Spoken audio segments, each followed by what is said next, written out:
Okay, okay, okay, okay, okay, okay, okay.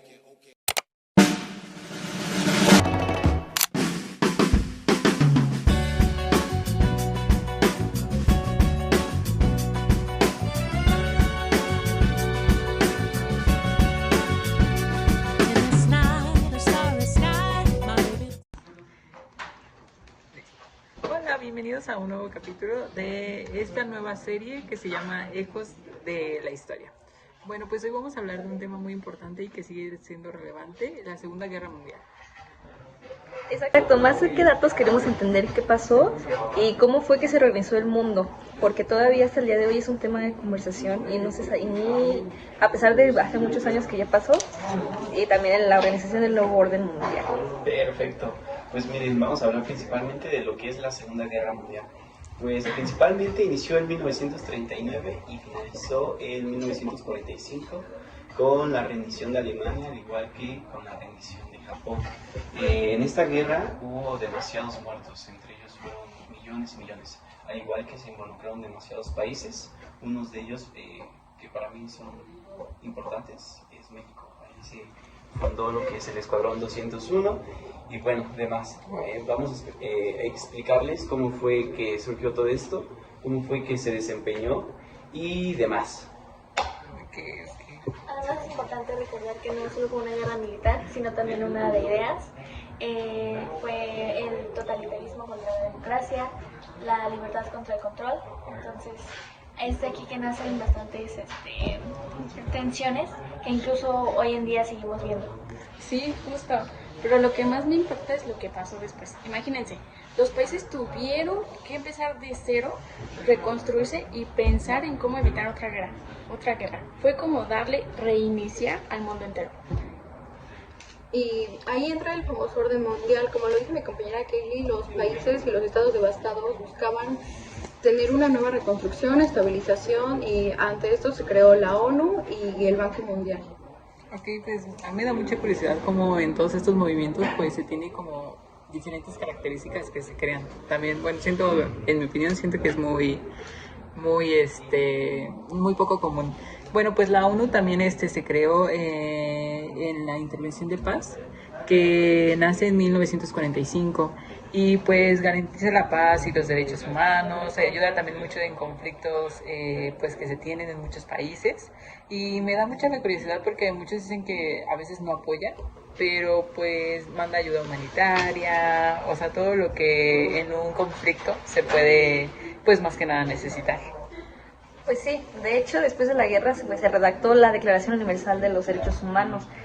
Fue en 1948 para dejar en claro que los seres humanos merecemos dignidad, libertad, paz y justicia sin importar el país de origen. Pero también en estos años empezó lo que fue la Guerra Fría, que es entre Estados Unidos y la Unión Soviética. Es cuando empieza a dominar un nuevo orden y no se enfrentan directamente, pero pelearon en todos los sentidos, ¿saben? Desde la economía, lo político y lo cultural, principalmente más por el espacio, que era lo que se planteaba esa guerra. Claro, como lo dice mi compañero, en la Guerra Fría fue una guerra ideológica sobre el comunismo y el capital, el socialismo y el comunismo. Sí, y algo que me parece súper interesante es cómo la tecnología cambió un montón después de la guerra. O sea, se inventaron los aviones, los radares, los cohetes y hasta la energía nuclear, que después tuvo usos pacíficos. Algo bueno que tenía que salir de tanto desastre, ¿no? Yo quiero meter un poquito mi cuchara feminista porque Como debe de. se cambió muchísimo la forma en que se veía el papel de las mujeres, ya que muchas se vieron a la necesidad de trabajar en fábricas, en hospitales, incluso en el frente. Entonces fue el inicio por una lucha de la igualdad de género. Claro, la cultura y la propaganda también es un tema muy importante después de esta guerra, porque pues a pesar de todo lo que ocurrió, hicieron caricaturas, novelas, escribieron libros, películas acerca de esto y sobre cómo cambió el mundo ante esta situación.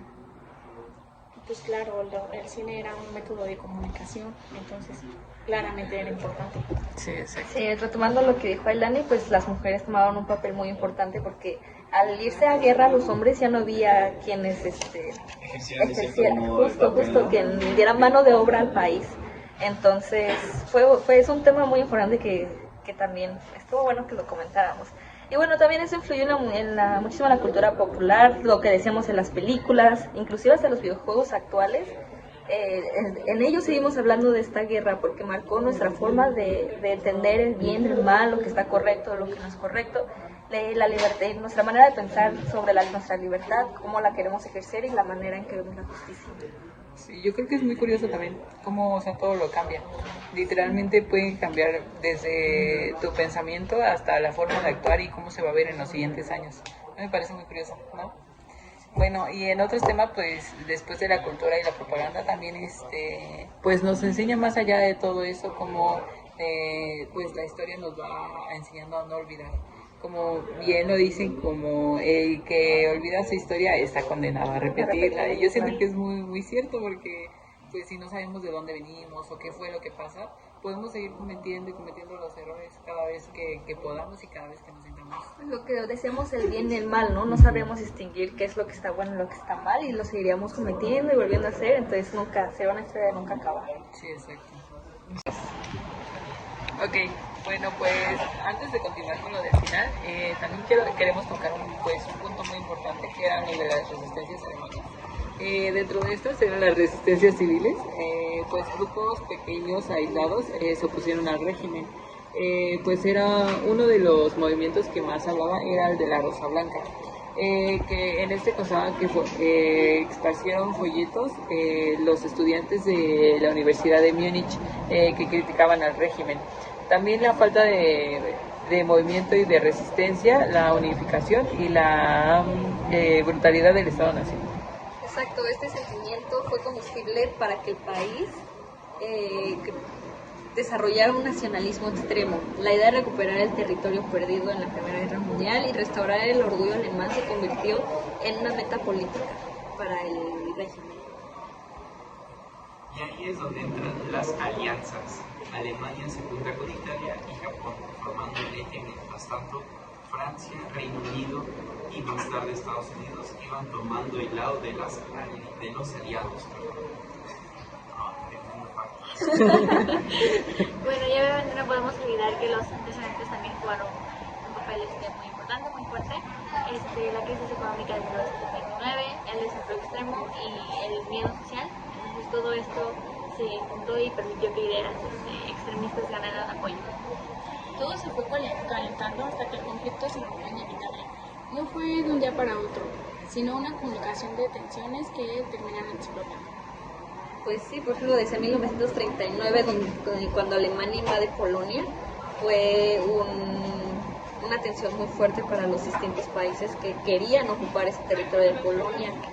También hablemos pues de Japón, eso ya fue al final de la Segunda Guerra Mundial casi, lo de que Estados Unidos lanza bombas contra el territorio japonés, que fue la de Hiroshima y la de Nagasaki, que estas fueron el 6 y el 9 de agosto de 1945 respectivamente. También tomar en cuenta que el 3% de la población mundial, gracias a esta guerra, murió. O sea, nos mataron a 3% de los humanos, pero los humanos nos mataron al 3%. Se perdieron territorios como Varsovia y Tokio quedó sumamente destruido, ¿no? También, que al tomar las cifras que se hablaron de ese entonces, que aproximadamente 6 millones de judíos y gitanos fueron víctimas de esta guerra y fue qué impresionante cifra también, pero también recordemos que puede estar inclusive hasta un poquito manipulada por los países que eran en ese entonces los aliados. Es más muy cruel todo. Exactamente, bueno, en resumen, la Segunda Guerra Mundial dio un giro inesperado a lo que es el pensamiento de fronteras y la forma en cómo se entiende la paz, ¿no? También. Y pues nada, híjole, pues es algo muy interesante, me gustó mucho todo este rollo de lo de la Segunda Guerra Mundial, se me hizo muy, muy interesante.